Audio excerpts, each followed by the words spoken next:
Vin Diesel secretly walks into his own restaurant, stops cold when he hears a server crying. Years ago, he had opened Torx, a high-end but welcoming restaurant in Los Angeles, California. It wasn't a vanity project or some side hustle to burn money. He had spent years perfecting the menu, hiring the right chefs, and making sure his restaurant was a place where both everyday folks and Hollywood elites could enjoy a great meal. But Vin also knew that no business, no matter how successful, ran smoothly just because the numbers looked good on paper. The real truth of a place wasn't found in profit margins. It was found in the back kitchens, in break room whispers, in the exhausted sighs of employees after a long shift. That's why every few months Vin made a habit of walking into Torx as a regular customer. No flashy entrance, no announcement, just a man in a hoodie and jeans, stepping into his own business like anyone else. That night, the place was buzzing.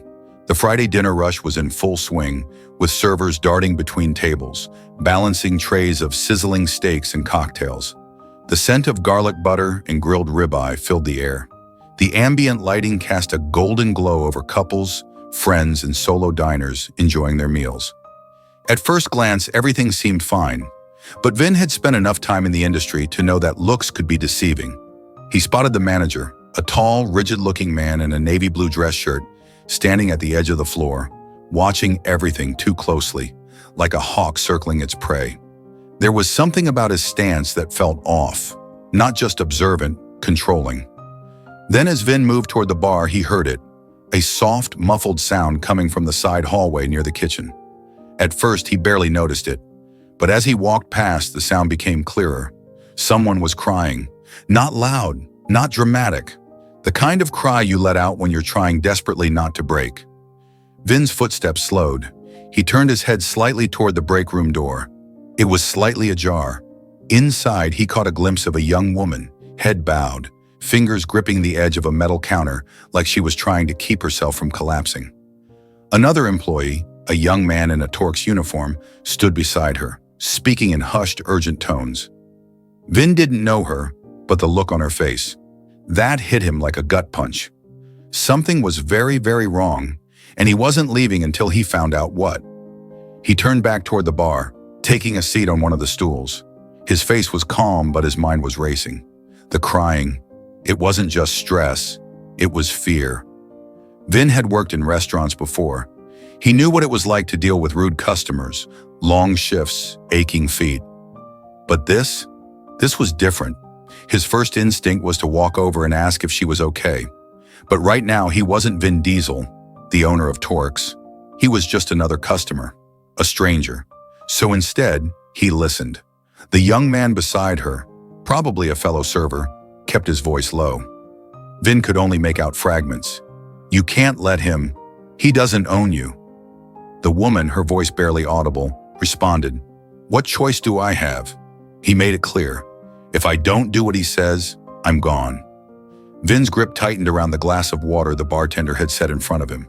At first, he thought it might be about a customer. Maybe someone had harassed her. But the way she said it, it wasn't about a customer. It was about someone inside the restaurant. Before he could think further, a bartender approached him. "Hey, what can I get you?" Vin turned, offering a polite smile. "Just a water for now?" The bartender nodded and moved on. But Vin wasn't focused on drinks. He glanced toward the manager in the navy blue shirt, still standing near the floor, arms crossed, scanning the room with the kind of presence that made people nervous. Then he noticed something else.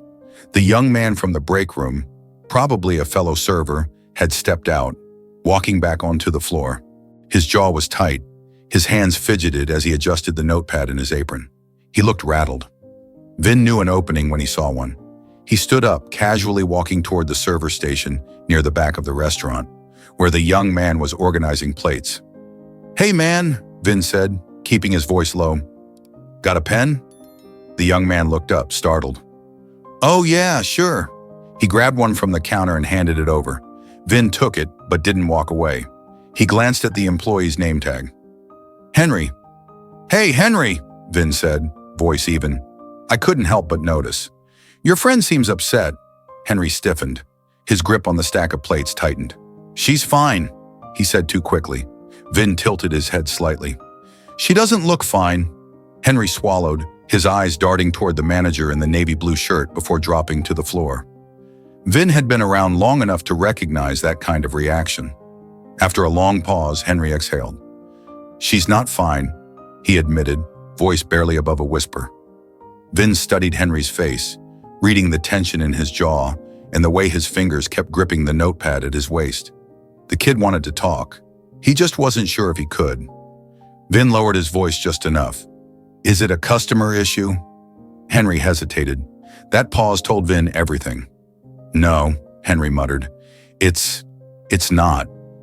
His eyes flicked toward the front of the restaurant, toward the manager in the navy blue shirt who was still standing near the hostess station. Watching the room like he owned it, Henry exhaled sharply, glancing back toward the break room before shaking his head. It's her personal business. That was a lie. Not because Henry wanted to mislead him, but because he was afraid. Vin had seen it before. Employees stuck in bad situations, unable to walk away because of financial pressure, personal struggles, or worse, fear. Vin leaned on the counter slightly, keeping his posture relaxed. "How long has she been working here?" Henry responded automatically, "A little over a year." Then he tensed. "Why?" Vin shrugged, keeping his tone light. "Just wondering if she likes it here." Henry let out a short, humorless chuckle. "She doesn't, but she can't afford to leave." And there it was, the real problem. She wasn't just stressed, she was trapped. Vin's gut tightened. This wasn't just about a bad work environment. Something deeper was going on here.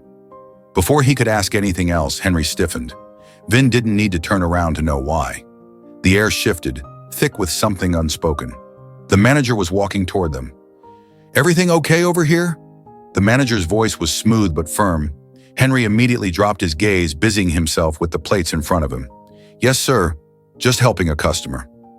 Vin turned and finally faced the man up close. Mid-40s, crisp shirt, neatly combed hair, the kind of sharp features that had seen too much and cared too little. This wasn't just a tough boss.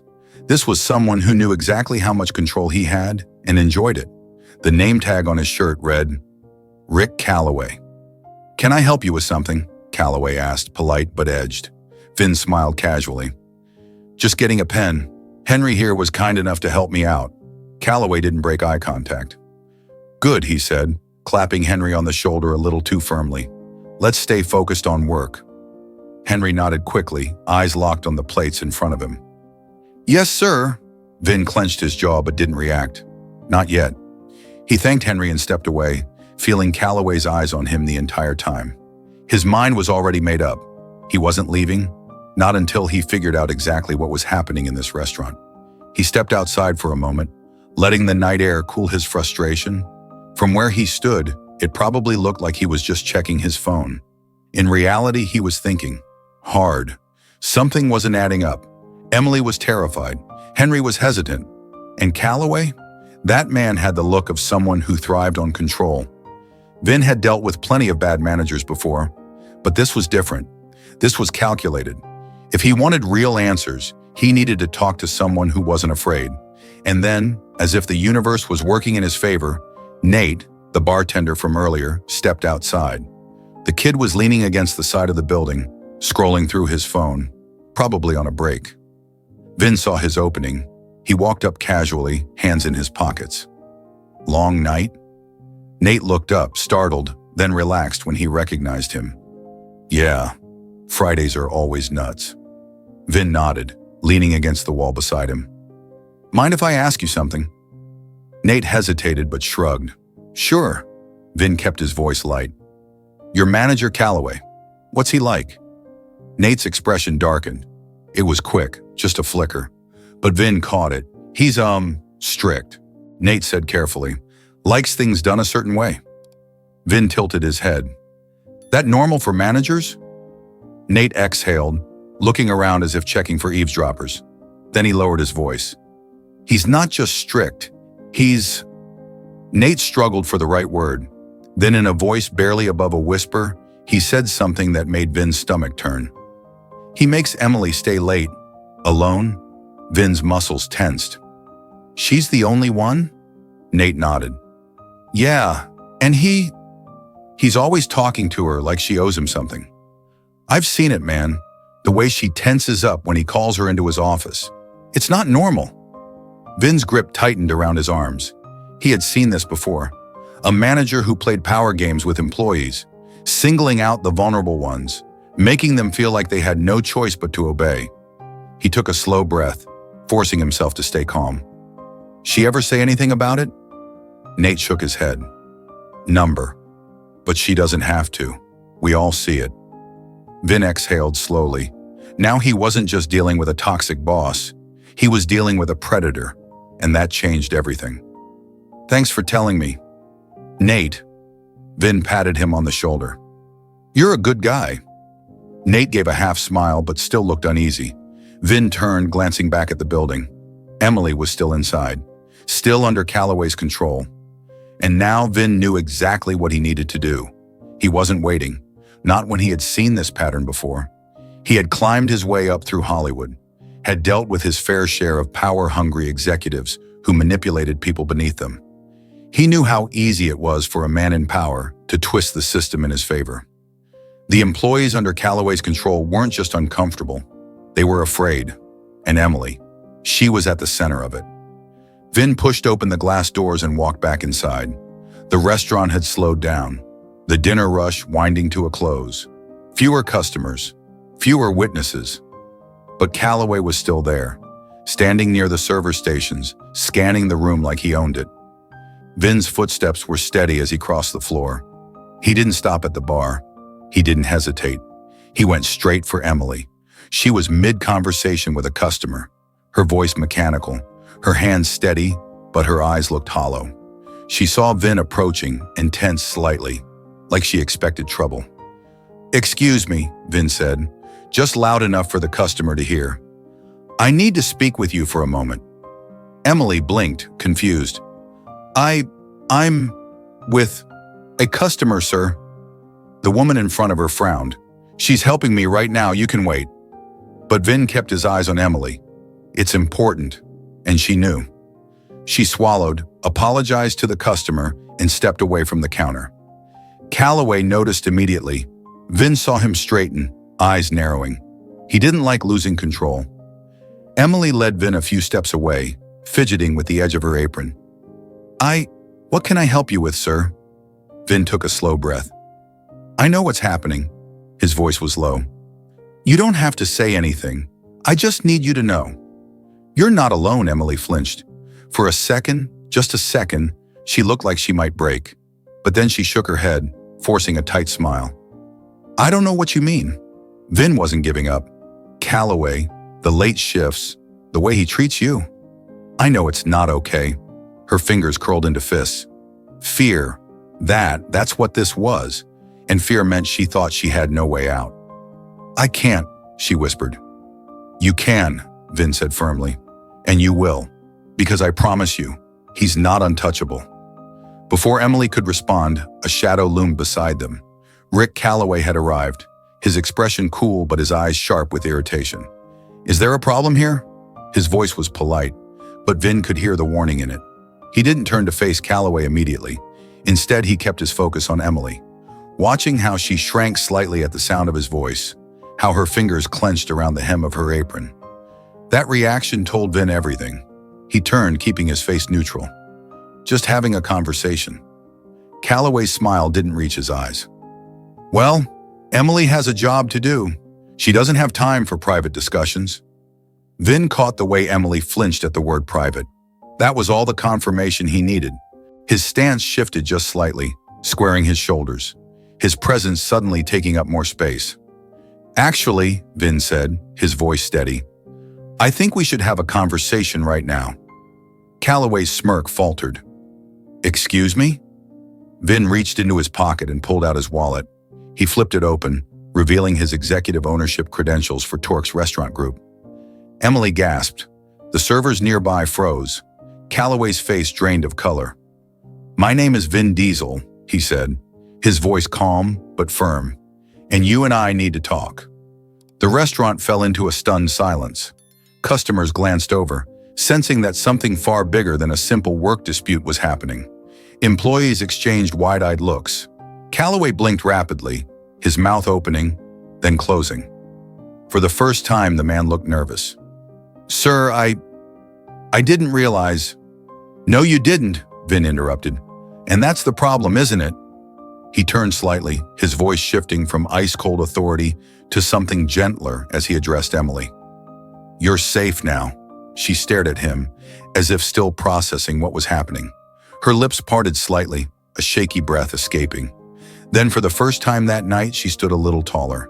Calloway's discomfort was almost palpable. "Sir, I assure you there's been a misunderstanding," he stammered, trying to regain control. "If you just give me a moment to— your office." Now Vin cut in, his tone leaving no room for argument. Calloway swallowed hard, his confidence cracking. He turned stiffly and led the way toward his office at the back of the restaurant. Vin followed, but before stepping inside, he turned back to Emily. "Stay here," he told her gently. "This won't take long." Emily barely nodded, her hands still trembling at her sides. As the office door closed behind them, Calloway tried again to regain his composure. He let out a forced chuckle, shaking his head. "I have to say, sir, I didn't expect to see you here tonight. A bit unusual for the owner to visit unannounced." Vin leaned forward, planting both hands on the desk. "You know what else is unusual?" he asked, his voice dangerously low. "A restaurant manager abusing his power to intimidate his employees." Calloway flinched. "I don't know what you mean," he tried. Vin's stare didn't waver. "I know what you've been doing. I know about the late-night shifts. I know how you treat Emily. And I know you think you can get away with it." Calloway's face paled. "Sir, I assure you, I have always conducted myself professionally. If there have been any misunderstandings, save it," Vin snapped. He wasn't here for excuses. He reached into his pocket and pulled out his phone. With a single tap, he played back a recording. Emily's voice, raw and shaken, came through the speaker. "If I don't do what he says, I'm gone." Then, Henry's hushed response. "You can't let him. He doesn't own you." The color drained from Calloway's face. "You should have known better," Vin said, his voice even colder now. "You've been playing this game for a long time, haven't you? Preying on employees who need their jobs the most, making them feel trapped. But let me be very clear, you just ran out of time." Calloway's hands trembled. "Please, I can explain." "No, you can't," Vin interrupted. He pulled out his phone again, this time dialing corporate HR. "You're done," he said simply. "You will never work in this industry again." Calloway sat there frozen as Vin stepped toward the door. His power was gone. And Vin? He wasn't done yet. When Vin walked back into the restaurant, the tension in the air was thick. Emily, Henry, Nate, and the rest of the employees were waiting. Vin took a breath, then looked directly at Emily. "He's gone," he said softly. "You're safe." Her lips parted slightly, her breath catching. Disbelief, relief. Then for the first time that night, her shoulders relaxed. She let out a slow exhale. Nate looked stunned. Other employees exchanged glances as if they weren't sure whether to believe what they had just witnessed. But Vin knew this wasn't the end. He turned to the team. "You've all been working under someone who didn't deserve his position," he said. "That changes now." Emily wiped at her eyes, swallowing hard. "What happens next?" Vin gave her a small, reassuring smile. "You tell me." She stared at him, processing his words. For the first time in over a year, she felt something unfamiliar. Control. She glanced at Henry, who was still in shock, then at Nate, who gave a small, hesitant nod. They were all waiting for her to speak. Emily took a shaky breath. I don't want anyone else to go through this," she admitted. "Not here. Not anywhere," Vin nodded. "And they won't." He turned to the rest of the employees. "From now on, this restaurant is under direct review. We'll be making changes. Not just replacing Calloway, but making sure no one else like him gets this kind of power again." The room was quiet, but the weight of his words settled in. Then Henry spoke up.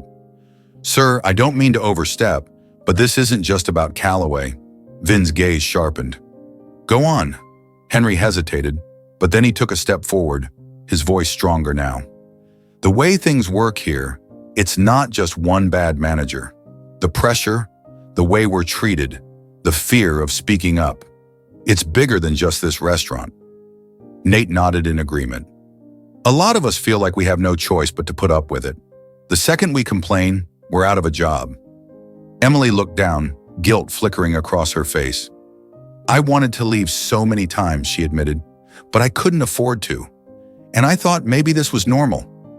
Vin's jaw tightened. This was why he went undercover. Not because of numbers, not because of performance reviews, but because the real problems were the ones hidden beneath the surface. He took a deep breath. That stops today. Everyone watched him, waiting for what came next. I don't just want to fix this restaurant. I want to fix the system. And I'll need your help to do that. That means transparency. That means trust. That means if something is wrong, you speak up. Emily still looked uncertain. And if we do, will anyone actually listen? Vin met her eyes. I will. She studied him for a long moment. Then finally she nodded. And for the first time that night, she looked like she believed it. An hour later, Vin sat in his car, watching as the employees slowly locked up for the night. Emily walked out with Henry and Nate, the three of them talking quietly. They looked lighter, like the weight of the last year had finally started to lift. Vin exhaled, running a hand over his face. This had been one restaurant, one manager, one location. But how many more were out there? How many employees just like Emily were afraid to speak up? How many times had he looked at a report and thought everything was fine, when it wasn't? Being a leader wasn't just about profit margins or efficiency, it was about people. And tonight, he had been reminded of exactly why he did this. Too often, people in power looked the other way. They saw employees as numbers, not human beings. But leadership isn't about control, it's about responsibility. If you ever feel trapped in a situation where someone is abusing their power, speak up. And if you see someone else struggling, don't stay silent. Because sometimes all it takes is one person to break the cycle. If this story moved you, hit that like button, subscribe for more, and turn on notifications so you never miss a story like this one. We post inspiring and thought-provoking celebrity stories every week, and you won't want to miss our next one. So stay tuned.